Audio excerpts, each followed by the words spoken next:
The Silent Journey, 30 Zen Stories from Zen Masters to Enlighten You. Welcome back, everyone, to Mind Podcast. Reading and enjoying these short stories from the classic Zen forest will help you grasp the unique charm of Zen's philosophy in a natural and comfortable way. Although Zen is profound, its form is extremely simple and lively, aiming directly at the heart without needing words. Each story in this book fully embodies the wisdom of Zen masters and Buddhist classics, containing countless genuine meanings about life. It is indeed an excellent book for life's enlightenment. 1. The Laughing Buddha. Zen Master Buddha lived during the Five Dynasties period in Fenghua County, Zhejiang. He believed he could harmonize with the principles of the Buddhas above and align with the opportunities of sentient beings below, so he called himself Che Chu, the Laughing Monk. Due to his large physique, he was also nicknamed Chan Ding Zi, long-eared. Buddha often walked around with his chest bare, speaking freely, and carrying a cloth sack over his shoulder with a rosary in his right hand. He wandered everywhere, begging for alms and putting whatever he received into his cloth sack.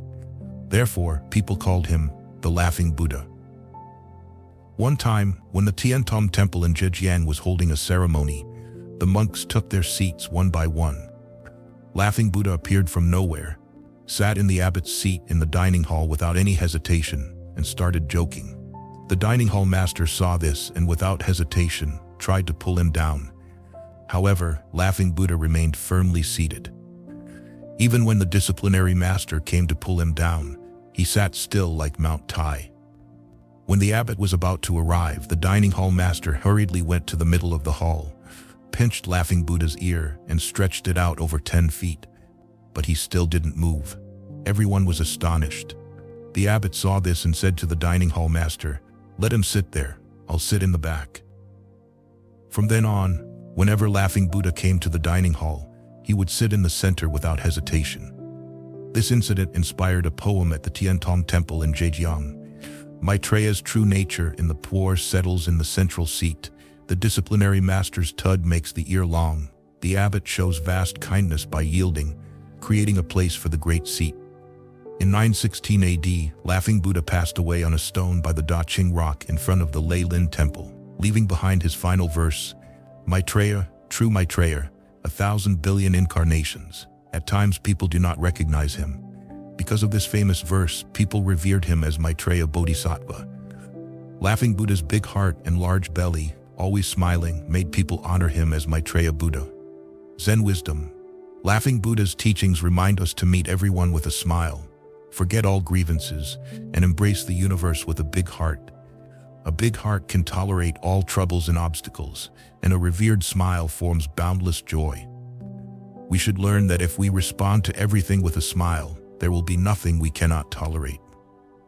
To a stupa built from sand, a young monk named Iron Eye vowed to use the money he received from alms to build a golden Buddha statue. This endeavor, though immensely meritorious, was extremely challenging. However, once Iron Eye made his vow, he did not back down. On the first day of fundraising, he went to the busiest area early in the morning to ask passers-by for donations. A while later, a warrior passed by. Iron Eye bowed and said, "I vow to build a golden Buddha statue. Please contribute a little." The warrior ignored him and continued walking. Iron Eye followed, humbly requesting, "Any amount will do." The warrior, annoyed, waved him off and firmly said, "No."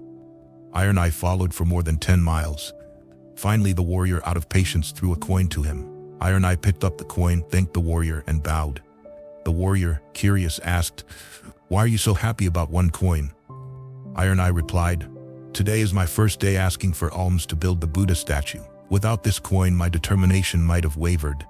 Your generous donation has confirmed my belief in achieving my great vow, making me very happy." After expressing his gratitude, Iron Eye continued on his way. Through many seasons of rain and snow, Iron Eye finally collected enough money to complete his vow. Zen Wisdom. A stupa can be built from grains of sand, and mountains can be formed from stones. If someone firmly believes in their goal and persistently strives toward it, they will eventually achieve success. 3. The first lesson in sculpting. A novice monk named Bai An was deeply passionate about sculpting Buddha statues, but without professional guidance, his work was often unsatisfactory. Determined to improve, he went to seek instruction from Zen Master Wu Dai. Each day when Bai An came to the Dharma hall, Wu Dai would place a precious stone in his hand and ask him to hold it tightly. Then, he would talk to him about all sorts of topics except sculpting. This routine continued for 3 months without a word about sculpting techniques or why he was given a precious stone to hold. Finally, Bai An became frustrated but didn't dare ask Wu Dai directly. One day, Wu Dai, as usual, placed a precious stone in his hand and prepared to talk. Bai An, unable to endure any longer, blurted out, "Master, today's stone isn't a precious one." Wu Dai asked, "What is it then?" Without even looking, Bai An replied, "It's just an ordinary stone." Wu Dai joyfully exclaimed, "That's right. Sculpting relies on the coordination between the hand and the mind. Your first lesson is now complete." In the world, people often want to achieve skills quickly, even hoping to become Buddhas quickly. However, without enduring the cold to experience the fragrance of plum blossoms, true understanding cannot be achieved. Although enlightenment may come in an instant, it requires long-term practice. The first lesson in practice is to endure the passage of time and all worldly distractions. Zen wisdom. Practicing Zen is about cultivating the mind. True Zen requires a tranquil environment, serene energy, and a peaceful heart. A person with serene energy will naturally be calm. A person with a tranquil mind will attain enlightenment. Where there is tranquility, there will be realization, and with realization, one can achieve their desires.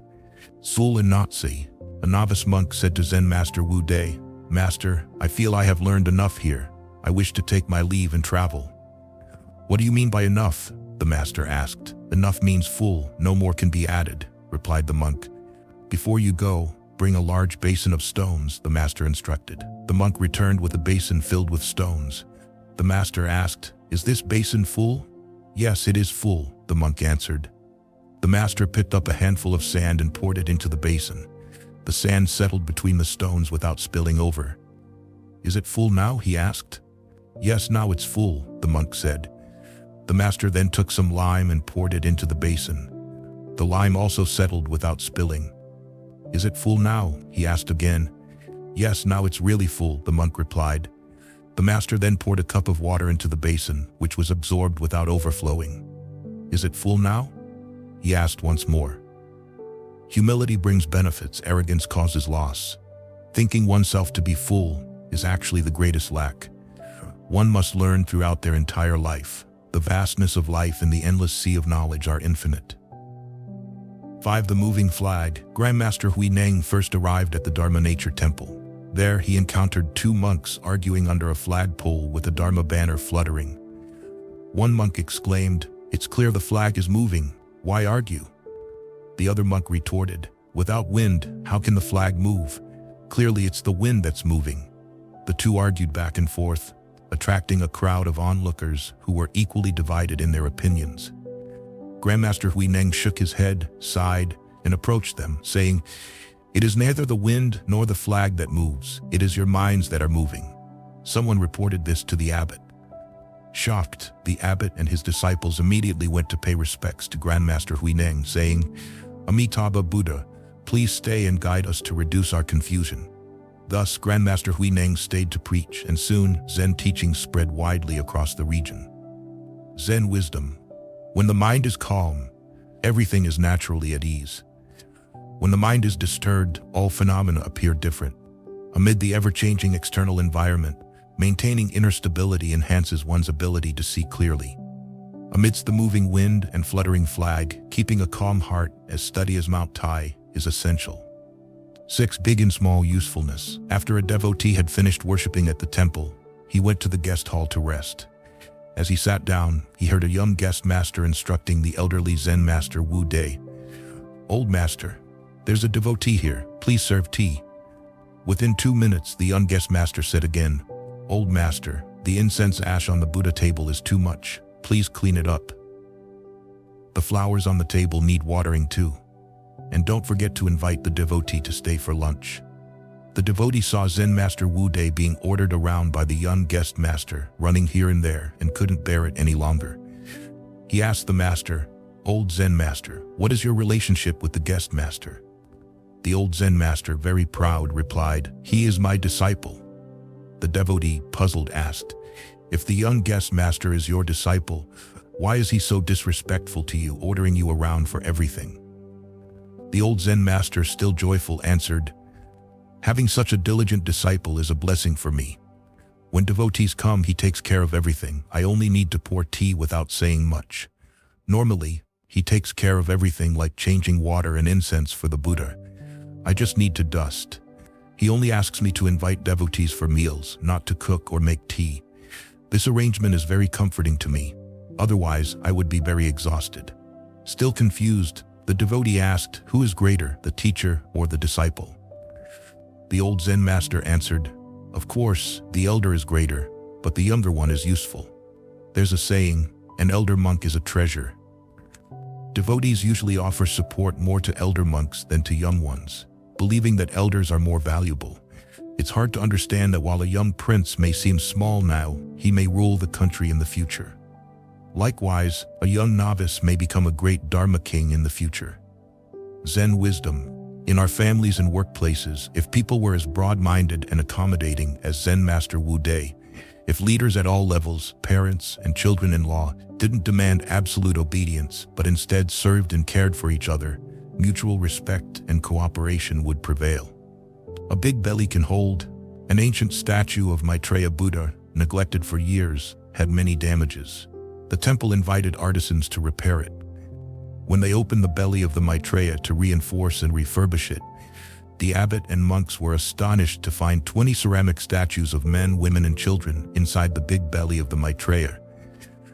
People often admired the bright smile and the large belly of the Maitreya Buddha, sometimes even writing couplets about him. A big belly can contain the intolerable things of the world. A constant smile laughs at the ridiculous people in the world. But how many can truly understand the real reason behind the big belly and constant smile of Maitreya Buddha? Buddhism and its followers can create such profound scriptures in a Maitreya Buddha with such an encompassing view of sentient beings. This reflects true compassion and profound wisdom, making it a masterpiece of humanistic art. With a heart that encompasses others, bearing the responsibilities of parents, friends, and sentient beings, can the belly be small? Can the smile not be radiant? Helping others, helping yourself. There was a narrow, dark alley without streetlights, making it very inconvenient to walk at night. One evening, a monk was passing through this alley on his way back to the temple on the mountain. The alley was so dark that he kept bumping into others, feeling very annoyed. At that moment, he saw a blind man carrying a lamp, groping his way into the alley, which quickly brightened. The monk overheard people saying, "That blind man is so strange, he knows he can't see anything, yet he carries a lamp every night." The monk, intrigued, waited until the blind man approached and asked, "Are you really blind?" The man replied, "Yes, I have been blind since birth. To me, day and night are the same. I don't even know what light looks like." The monk, even more curious, asked, "Pardon my asking, but if you can't see, why do you carry a lamp?" The blind man answered, "To protect myself. I've heard that at night people are like me and can't see anything. That's why I carry a lamp." The monk sighed, "Amitabha Buddha, how compassionate you are." The blind man replied, "No, I do it for myself." The monk asked, "Why do you say that?"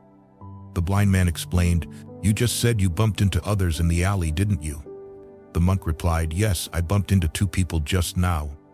The blind man said, "You see, I'm blind and can't see anything, but I didn't bump into anyone.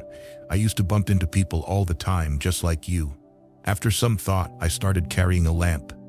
The light helps others see me and prevents them from bumping into me. This method has proven very effective." The monk sighed, "I have traveled far and wide searching for Buddha, not realizing Buddha is right next to me." Zen wisdom. Lighting a lamp for others also allows them to see you, bringing convenience to both. Helping others ultimately helps yourself. Pure Zen. Zen Master Yunju, whose secular name was Kim Shi, hailed from Nanchang. From a young age, he achieved enlightenment under the guidance of Zen Master Bai An. He was robust and walked with a steady gait. Every evening, Zen Master Yunju would sit in meditation in a cave on a deserted island. One day, some mischievous children hid along his path, waiting for the master to pass by. As he walked past, one child reached down from a tree and tapped the master on the head, expecting to frighten him. Instead, the master stood still and remained calm, not moving at all. The child, scared, quickly withdrew his hand, while the master continued on his way as if nothing had happened. The next day, the children approached Zen Master Yunju and asked, "Master, we've heard that there have been ghosts haunting this area recently. Is it true?" The master replied, "Not at all. But we've heard that people have been hit on the head by ghosts while walking." The master calmly responded, "Those weren't ghosts, just mischievous children hiding in the trees." "How can you be sure?" they asked. The master explained, "Because ghosts don't have such slow hands." Then the master continued, "A warrior on the battlefield fears neither life nor death. A hunter entering the mountains fears neither tigers nor wolves. A fisherman entering the waters fears neither dragons nor serpents. What does a monk fear? The answer is one word: enlightenment. When you transcend life and death, there is no longer anything to fear." The children were left speechless.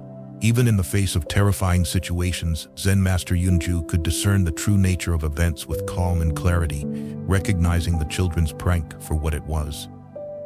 Zen wisdom: the world is ever-changing, and fortune and misfortune are unpredictable.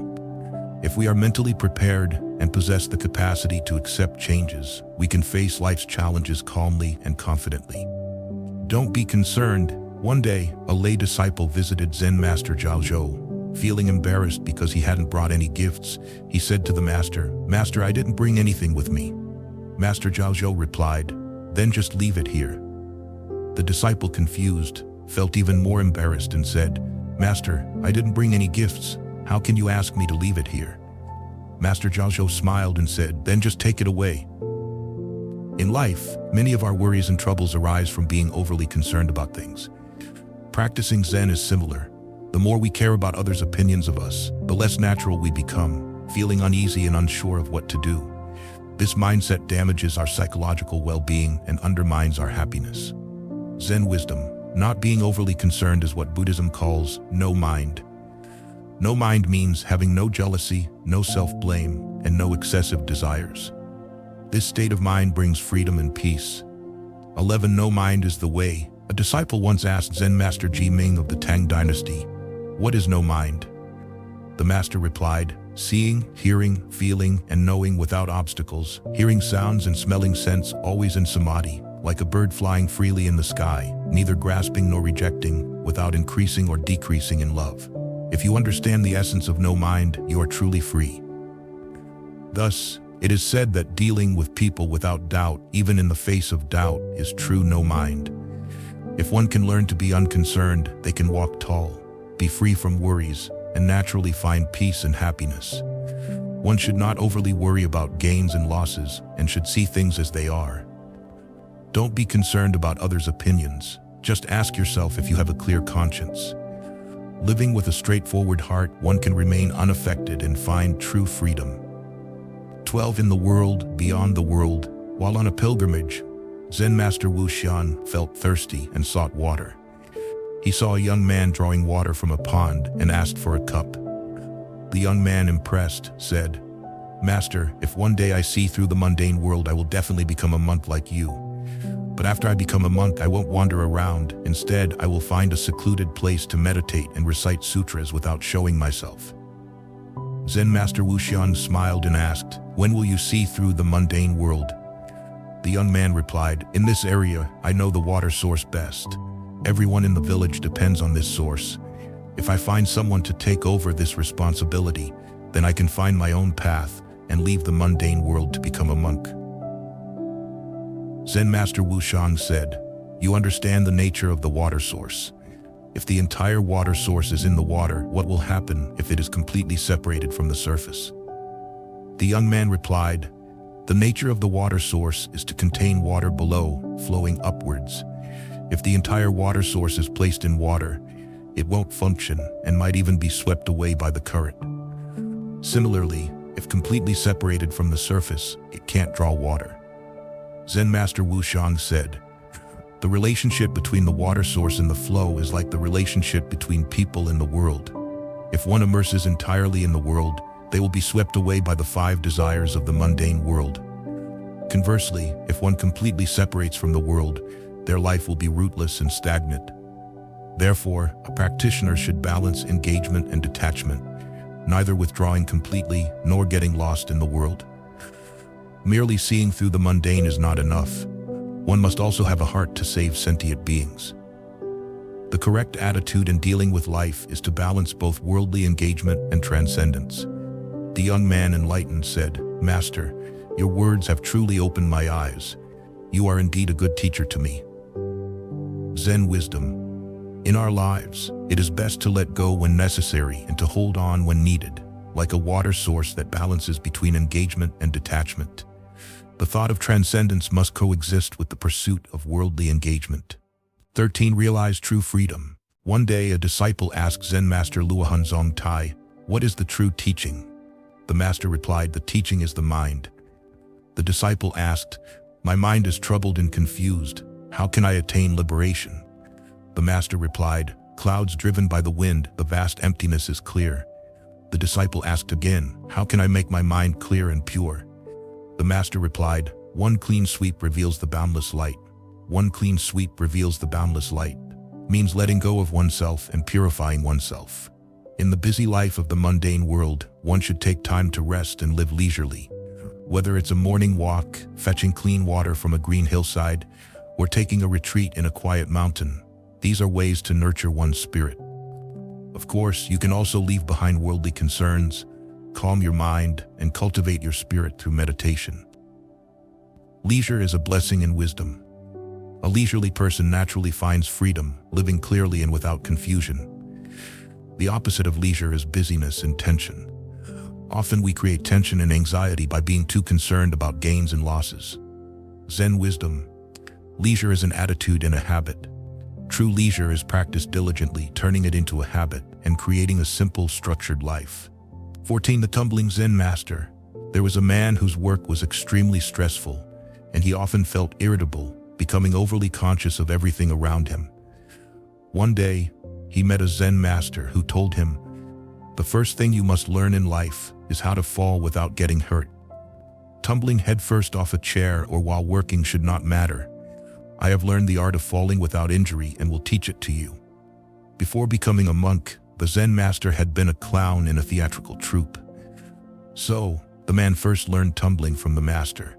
The Zen master said, "You are nothing but an old sock, so don't worry about falling. An old sock won't get hurt or break. That's the entire secret.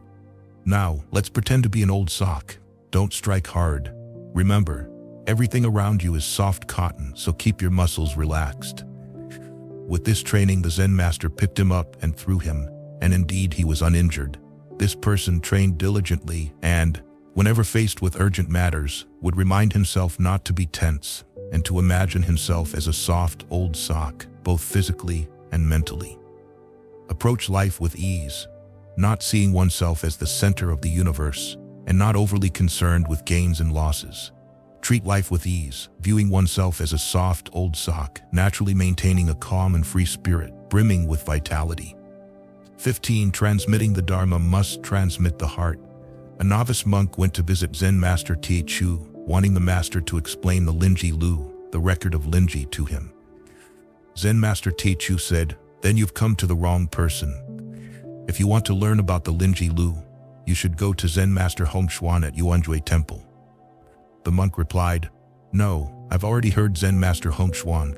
I heard that you are the true disciple of Zen Master Ji Shui at Tianlong Temple. I must hear your explanation." Despite refusing several times, the Zen master eventually took the novice monk to the martial arts training area to practice martial arts together. Only after they were both drenched in sweat did they stop. Zen Master Tie Chu then brought the novice monk back to the Dharma hall, wiped his sweat, and smiled, asking, "So, how was my explanation of the Linji Lu?" The novice monk was astonished.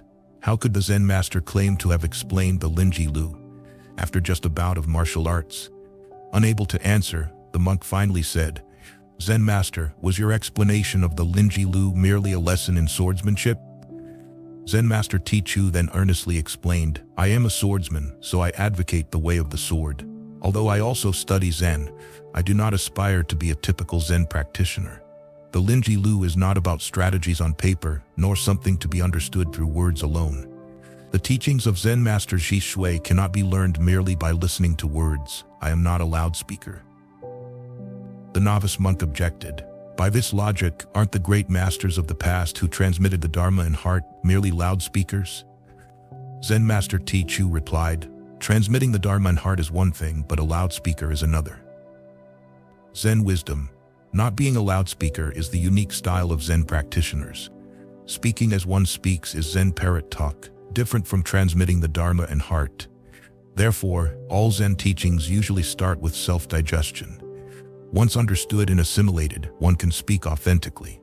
16. No mountain can block the clouds. Monk Xianjing left his official position and became a monk at the age of 27. He went to Mount Luofu to follow Zen Master Yuan An, who appointed him to manage the vegetable garden, cultivating his practice through labor. One day, a monk, feeling that he had achieved success in his practice and could leave the mountain to wander, went to ask Zen Master Yuan An for permission to leave. Naturally, the monk needed the master's consent to leave the mountain. Zen Master Yuan An, upon hearing the monk's request, laughed and said, "Mountains surround us on all sides. Which direction will you go?" The monk couldn't grasp the underlying Zen meaning and left disheartened. Unconsciously, the monk wandered to the vegetable garden, where Xianjing was hoeing. Seeing the monk's dejected expression, Xianjing asked, "Brother, why do you look so troubled?"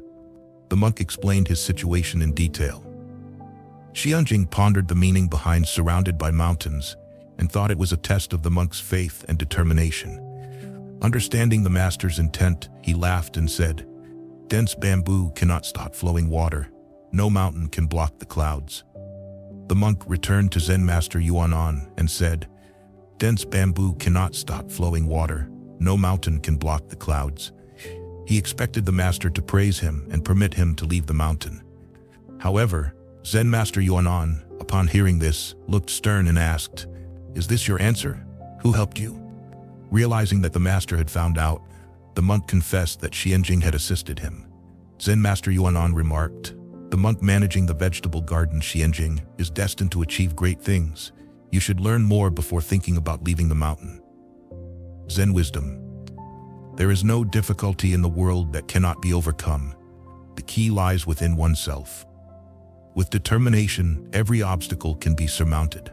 Illusory Bread. After Zen Master Bai An passed away, Zen Master Shanyan Jishan went to study under Zen Master Wei Shan Lingyo.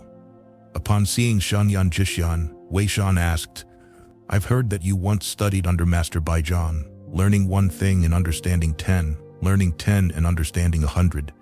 However, those were merely intellectual understandings. Now I won't ask you about ordinary knowledge or what's memorized from books. Instead, tell me about the time before you were born. What is your original nature? If you can say one sentence about it, I will certify your enlightenment." Xianyan Jishian, unable to respond, pondered for a while before saying, "Please, senior brother, say it for me." Wei Shan replied, "If I say it, that would be my understanding. What use is that to you?" Xianyan Jishian returned to the monk's hall, brought out all his notes and scriptures and searched through them, but found no suitable answer. He sighed and said, "Speaking of food doesn't fill the stomach, and illusory bread cannot satisfy hunger." He then burned all his scriptures and vowed, "I will not study intellectual teachings anymore. From now on, I will dedicate myself to cooking and labor, to avoid wasting my energy." He bid farewell to Zen Master Wei Shan and went to practice at the site of Master Huishong in Nanyang. One day, while cutting weeds, he accidentally struck a piece of tile against a bamboo which made a sound. At that moment, he experienced great enlightenment and composed a verse. "A single strike erased all that I knew, no longer dependent on cultivation's hue. In every motion and every stance, the ancient path does once again advance. Without trace or form I roam the land, in the colors beyond I take my stand. All those who've reached the ultimate truth speak of the supreme, profound route." From this story we can understand that knowledge is knowledge, and enlightenment is enlightenment. Knowledge is recognized through differentiated consciousness, while enlightenment is formed through the experiential wisdom of non-differentiation. Zen cannot be attained by rigidly sitting in meditation. Zen must transition from differentiated awareness to non-differentiated wisdom. 18. Zen is beyond words. There was a monk named Dao Nian who had been a monk for several decades but had not yet achieved enlightenment despite traveling extensively to learn. One day he asked Zen Master Shilu for guidance, saying, "I have not yet realized my true nature. Please, Zen Master, kindly help me." Shilu said, "Shilu has no mouth." Dao Nian replied, "I am sincerely devoted and am listening attentively." Shilu asked, "What are you listening to?" Dao Nian responded, "I acknowledge my heavy sins." Shilu said, "I, the old monk, also have many sins." Dao Nian asked, "What wrong has the Zen Master done?" Shilu replied, "The fault lies in your error." Dao Nian asked, "Can this be repented?" Shilu said, "Sins originally come from nothingness created by the mind. When the mind is extinguished, the sins will vanish as well." Dao Nian quickly bowed, and then the Zen Master struck him. After striking, Shilu asked, "Where have you been staying recently?" Dao Nian replied, "From Liang, Tang, Jin, Han to Zhou. I have traveled everywhere on a pilgrimage." Shilu asked, "Do those rulers still value the Buddha's teachings?" Dao Nian said, "It's fortunate you asked me. If you asked others, you might provoke disaster." Shilu inquired, "Why is that?" Dao Nian replied, "Because those rulers do not like being doubted." Shilu said, "You have not met them. How can you say they value the Buddha's teachings?" Dao Nian asked, "Please tell me, how can the Buddha's teachings be restored?" Shilu asked, "How many years have you been ordained?" Dao Nian answered, "More than 10 years." Shilu said, "More than 10 years and you still do not understand the importance of the teachings. Today you ask me, how can my mouth explain clearly? How can your ears truly hear it?" Dao Nian finally achieved enlightenment. Zen wisdom, studying for decades in the Zen school without understanding, is not in vain once the opportunity arises. Zen Master Shilu's statement that Shilu has no mouth indicates that Zen transcends words. Dao Nian's sincere listening, like washing his ears, couldn't penetrate his heart. Why make such an effort? 19. Like drinking water knowing hot or cold. In the Tao Te Ching, Laozi lamented, "The Tao that can be told is not the eternal Tao," meaning that the Tao expressed in words is not the true essence of the Tao. Zen Buddhism believes that if it can be articulated, it is not the Tao. A novice monk asked Zen Master Chiji for the true meaning of the Tao and engaged in a dialogue. "Zen Master, when a Zen practitioner attains enlightenment, can they express their enlightened state and the things they experience?" Once enlightened, it's like grasping the wind in empty space. The miraculous cannot be spoken. Can the Zen Master describe the indescribable state of enlightenment? It's like a mute person tasting honey. When a Zen practitioner is not enlightened, their eloquent explanations and clear expositions, are these considered Zen words? If not enlightened, how can it be considered Zen words? It's just the parrot's speech. What's the difference between a mute tasting honey and a parrot mimicking speech? The mute tasting honey knows, like a person drinking water who knows hot or cold. The parrot mimicking speech does not know, like a child learning to speak without understanding the meaning within. Hearing this, the intelligent novice asked, "So is the Zen Master knowing or not knowing?" Chiji laughed heartily and said, "I am like a mute tasting coptis, bitter but unspeakable, yet like a parrot mimicking speech, speaking very similarly to humans. You tell me, do I know or not know?" The novice expressed profound respect, repeatedly thanking the Zen Master. Zen wisdom. The primary meaning of Zen Buddhism is that enlightenment cannot be attained outside oneself. If I tell you, it becomes the secondary meaning. 20. The universe in a mustard seed. The Bai Lu Dong Library, known as the foremost library in the nation, was the most complete library in Chinese history. The brothers Li Bo of the Tang dynasty lived in seclusion here to read. Li Bo raised a white deer, always staying together, hence he was called the White Deer Sage. Later, Li Bo became the prefect of Jianzhou, constructing pavilions, digging streams, and planting trees and flowers, making it a tourist attraction. During the 5 dynasties of the southern Tang, the National Academy of Mount Lu was established here, which was the predecessor of the Bai Lu Dong Library. Once, when Li Bo was the prefect of Jianzhou, he asked Zen Master Xichang, In Buddhist scriptures it says, Mount Sumeru in a mustard seed. How can such a vast mountain fit into a tiny mustard seed? Isn't this deceiving people? Zen Master Shichang smiled and asked, people say you have collected tens of thousands of books. Is that true? Of course, I have read more than 10,000 volumes, Li Bo proudly said. Then where are these tens of thousands of books now? Shichang asked. Li Bo pointed to his head and said, they are all here. Shichang said, strange. I see your head is only the size of a coconut. How can you fit tens of thousands of books into such a small head? Are you deceiving people? Hearing this, Li Bo suddenly realized and was enlightened. Analyzing matters sometimes requires discussing the essence, and other times understanding principles. To comprehend the myriad things in the world, there is reason within the matter, and matter within reason. If one tries to grasp the entirety of a matter without understanding its essence, they will miss the point entirely. Zen wisdom: there is no difficulty in the world, only the fear of a lack of determination. No obstacle cannot be overcome with a determined heart. 21. Appreciate and accumulate blessings. 3 Zen masters, Shuifeng, Yan To, and Qin Tian, traveled together, spreading the teachings. One day they were on a pilgrimage, intending to beg for alms in a certain place, when they saw fresh vegetables floating in the river. Qin Tian said, such beautiful vegetables floating away is a real waste. Shuifeng said, the villagers who waste such blessings are not worth enlightening. We should go to another village for alms. While discussing this, they saw a man rushing downstream and asked, Master, have you seen a bunch of vegetables floating by? I was washing vegetables when they were accidentally swept away. I'm trying to retrieve them. After hearing this, Shuifeng and his companions laughed and said in unison, let's stay at his house to teach and rest. Zen wisdom: cherishing items is called accumulating blessings. Only those who know how to cherish blessings will have them. Fullness overflows. In history, Fenghua County, Mingzhou was known for 2 living treasures: the venerable monk Budai, who begged along the roads, and the recluse Purity Ping, who meditated in seclusion. They exhibited peculiar behavior and spoke wildly, yet locals considered them enlightened sages. One day, a curious young man decided to visit them. First, he encountered monk Budai in a filthy alley. Budai, short and fat like a bull, was casually sleeping on the ground. The young man invited monk Budai to a meal and instructed the waiter to serve a variety of dishes, watching how Budai would react. Monk Budai clasped his hands and sincerely chanted, Karma, Karma. After paying homage, he ate heartily and placed a bit of each dish into his cloth bag, smiling at the young man. Is this what you call an enlightened sage? The young man was thoroughly disappointed. He then visited Purity Ping, hoping for some insightful guidance. When he arrived, Purity Ping was meditating.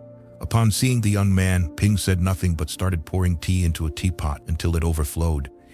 Master, the teapot is full. How can you keep pouring? The young man could not help but remind him.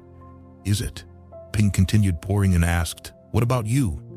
The young man suddenly understood and exclaimed, indeed, a sage of true enlightenment. I was foolish before. Care to elaborate? Ping asked calmly. The master teaches humility and broad-mindedness, avoiding arrogance and pride. Upon enlightenment, I realized that Master Budai also taught me the value of daily practice and diligence. With these 2 teachings, I am no longer troubled. Zen wisdom: success requires 2 valuable qualities: the emptiness deep as an empty pot, and the accumulated practice of everyday diligence. Tweeting Go.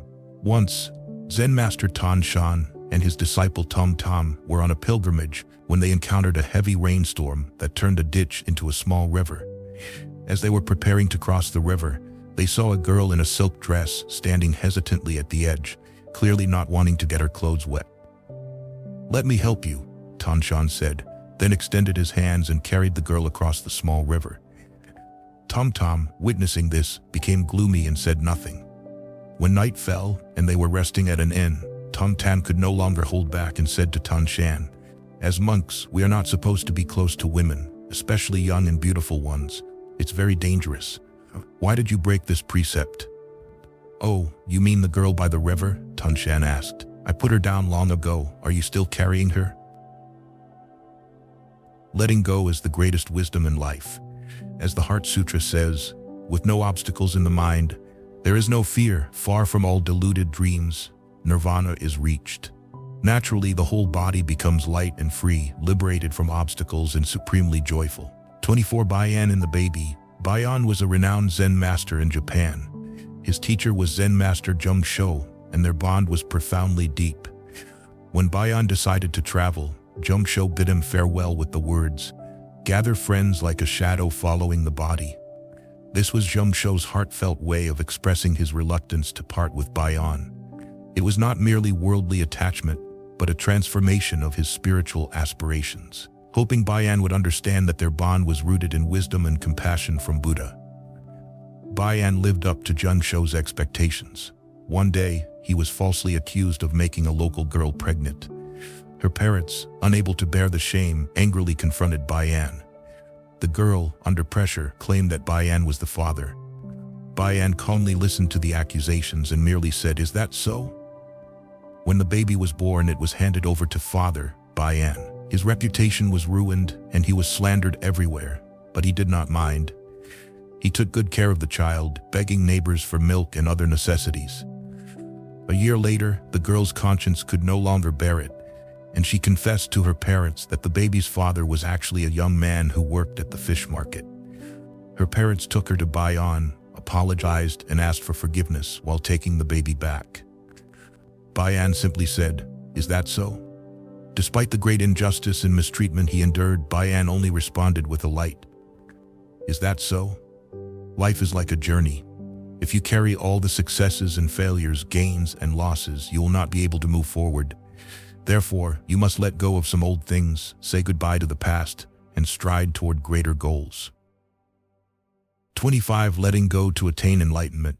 An old monk walked leisurely with a pole over his shoulder which held clay jars filled with green bean soup. He tripped, the jars broke and the soup spilled out, but the monk continued walking as if nothing had happened.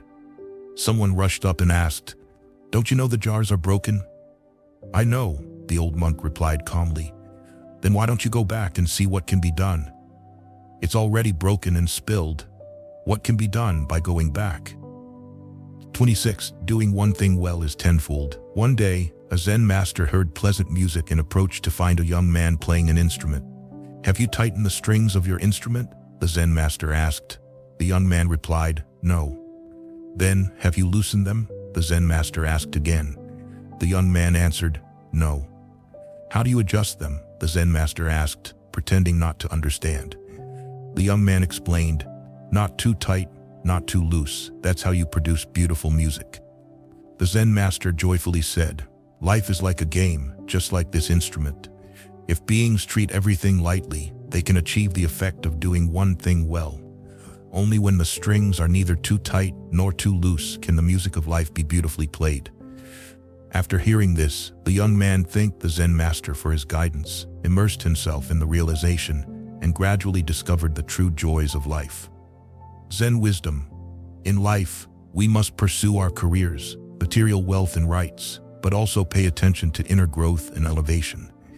This balance ensures a fulfilling and happy life. 27 Purifying the mind purifies the land. Zen Master Zhao was discussing Buddhist principles with his disciple Wen Yan when a devotee sent a cake to the two of them. Zen Master Zhao said to Wen Yan, "How should we eat this cake? Let's make a bet. Whoever can compare themselves to the most filthy and lowly thing wins the cake." "You are the master, you go first," Wen Yan said.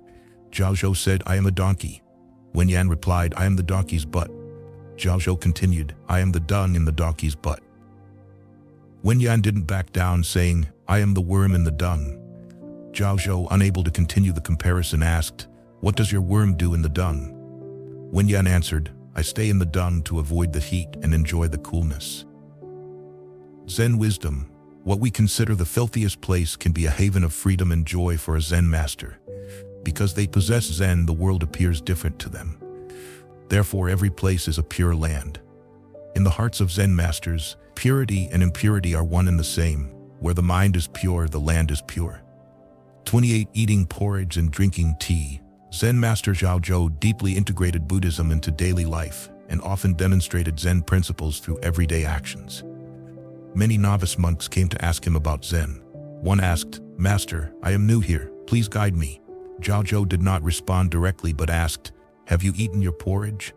The novice replied, "Yes, I have." Zhao instructed, "Then go wash your bowl." The novice was enlightened. Another monk came and asked, "Master, I am new here. Please enlighten me." Zhao asked, "How long have you been here?" The monk replied, "I just arrived today." Zhao asked, "Have you had tea?" The monk replied, "Yes, I have." Zhao instructed, "Go report to the guest hall." The monk was enlightened as well. A third monk, who had been studying at Guanyin Monastery under Zhao for over 10 years, said, "I have been learning for more than 10 years, thanks to your guidance. Today, I wish to leave the mountain and seek further learning elsewhere." Upon hearing this, Zhao feigned surprise. "Why do you accuse me so unfairly? Since you arrived, you have brought me tea every day. You have given me food to eat. You bowed and I frowned. You greeted me and I bowed in return. When did I not guide you? How can you say such false accusations against me?" After hearing this, the monk reflected deeply. Zhao said, "To know is to know. If you have different thoughts, you will stray from the path." The monk seemed to understand but asked, "How can I maintain this understanding?" Zhao instructed, "Hope will end when false ties are severed, then you will be like the Buddha." The monk was instantly enlightened. Zen wisdom. Buddhist teachings in the Zen mind must not be separated from everyday life. Enjoying a meal is Zen. Sleeping soundly is Zen. Detached from life, how can Buddhism be of any use? Today's practitioners focus only on life and death, neglecting daily life, which truly deviates from the path. 29 clouds in the blue sky, water in the jar. Li Nao, Han Yu, Lu Zongyuan, and Lu Yuxi were all literary friends in the Tang dynasty, sharing deep bonds. Li Nao's work, Returning to the Nature, was a significant fusion of Zen and Confucianism, and his insights surpassed those of Han Yu. Thus, his work was embraced by Song dynasty scholars and marked as a cornerstone of Neo-Confucianism. Li Nao greatly admired the virtues of Zen master Duanyan. While serving as prefect of Langzhou, he repeatedly invited Duanyan to discuss Zen, but was consistently declined. Consequently, Li Nao decided to visit Duanyan personally. Upon arrival, he found the master reading sutras under a tree by the mountain. Despite the prefect's presence, Duanyan did not acknowledge him, continuing to meditate. An attendant reminded Duanyan, "The prefect has been waiting for hours." Duanyan ignored the comment, keeping his eyes closed. Li Nao, an impatient man, grew angry at this lack of acknowledgement and exclaimed, "Meeting you is nothing like hearing about you." He turned to leave in frustration. It was then that Duanyan slowly opened his eyes and asked, "Why would you disregard personal experience in favor of rumors?" This struck at the heart of the saying, "Seeing is believing." Startled, Li Nao turned back, apologized, and humbly asked for an explanation of precepts, concentration, and wisdom. Precepts, concentration, and wisdom is a gradual practice initiated by Zen master Da Hui in the Song dynasty, where one first adheres to precepts, then attains concentration, and finally wisdom. However, Duanyan, a disciple of Zen master Shito Shichian of the Southern School under Huineng, focused on sudden enlightenment rather than gradual practice. Thus, Duanyan replied, "I have no use for such useless practices here." Confused, Li Nao asked, "May I know the master's surname?" Duanyan replied, "It is Nao." Li Nao was even more puzzled and privately asked the temple manager what the master meant. The manager explained, "The master's surname is Han, which means cold. It's winter now, so he referred to the present cold season." Overhearing this, Duanyan interjected, "Nonsense. If he had come in summer, I would still say now. Would it mean hot then?" Li Nao couldn't help but laugh, and the atmosphere lightened considerably. He then asked Duanyan about the Tao. Duanyan pointed to the sky and then to the ground, asking, "Do you understand?" Li Nao shook his head, admitting, "I don't." Duanyan's phrase, "clouds in the blue sky, water in the jar," had two layers of meaning. First, it referred to the natural state of things, like the original appearance of objects, needing no embellishment. By understanding the true nature of things, one grasps the Tao. Second, it suggested that the heart, like water in a jar, must remain clear and pure. A clear heart can adapt to anything, much like how pure water takes the shape of its container. At that moment, a ray of sunlight shone into the jar, and Li Nao was enlightened. He couldn't help but recite a poem. Practice to have a crane-like form, reading books beneath the heavens. I came to ask about the Tao, clouds in the blue sky, water in the jar. Whether he fully grasped the Zen truth or was simply praising the master's words, this poem became an immortal Zen verse. Initially, Duanyan's aloofness was to humble Li Nao, making it easier for him to enter a meditative state. Ultimately, he imparted the true essence of the Tao, clouds in the blue sky, water in the jar. Zen wisdom. Maintaining a calm and natural mind allows one to transcend worldly distractions, embodying the true essence of a pure and tranquil heart. A gentle demeanor can dispel narrow-mindedness and arrogance, embracing life with sincerity and grounding oneself in reality. 30. The mirror of Zen reflects the self. For a bright mirror, whether it reflects the most beautiful rose or the filthiest dung, both will be displayed clearly. Similarly, whether it's a floating white cloud or a peaceful green field, everything can freely manifest its state. Zen Master Guangjai Huizhong from the Tang Dynasty had profound and exquisite practice. Invited to the capital by Emperor Shizong of Tang, treated with reverence as a national teacher. One day, Minister Yu Zhaoyan visited him and asked, "What is ignorance, and when did ignorance begin?" Master Huizhong bluntly replied, "Buddhism is declining if even people like you inquire about it." Yu Zhaoyan, unaccustomed to such rudeness, turned pale and was about to retaliate when Huizhong said, "That is ignorance, and ignorance begins here." Huizhong explained that ignorance obscures the true nature, and ignorance begins precisely in this way. Yu Zhaoyan suddenly realized and thereafter held even greater respect for Huizhong. Zen teaches us that we must understand all joys and sufferings of human life. In the ultimate realm, joy is like a smile reflected in a mirror, and suffering is like a shadow occasionally passing over water. These are merely reflections, not reality. Zen wisdom. Zen is the true world. It doesn't teach us to see dung as roses, but to recognize dung as dung and roses as roses.